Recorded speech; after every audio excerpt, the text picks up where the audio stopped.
Strada pe care ai stat păstrează și acum locuri prin care altădată cu tine am trecut.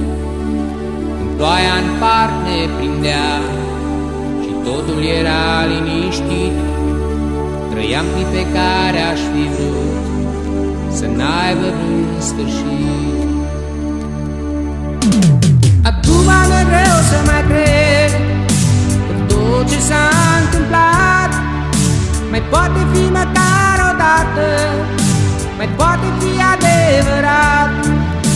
În clipa în care am să plec, ce rost ar mai avea prin față din nou să-ți trec? Nimic nu s-ar schimba. Acum desigur te va iubi mai mult, va fi un alt început. Nu știu de sigur ce ți-ai dorit mai mult, poate un alt început. Sunt zile în care mă întreb ce te-ar putea opri să fiu tot eu acela pe care îl vei dori.